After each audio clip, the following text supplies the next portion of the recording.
Anak palang hilak dayon kusog, giingnan ni Papa, ayaw kabalaka, yaw pangisog. Walay assignment, walay exam stress, gatas ug tulog, life is the best. Ayaw pag-eskwela, lingaw sa taha, duwara ug dagan, pirme sa kalsada. Kung magtuon pa, basin ma-stress ka, mas maayo magsigi lang tagkatawa. Mga anak nato, dili nato pakapuyon sa pag-eskwela, mahal ang tuition.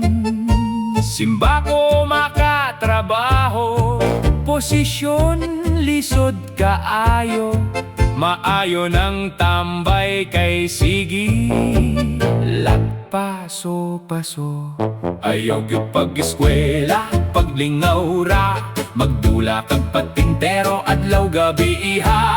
Kung magtuon ka, basin maglibog ka, mas maayo pa magdula ug magkanta.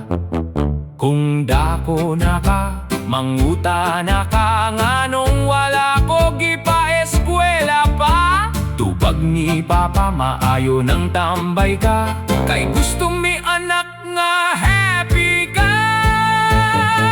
Kung gusto gyud kang mo asinso, ayaw sunda imong buang nga papamigo. Lolong siguro na siya sa droga ug bisyo, maunang walay interes magpa-eskwela nimo.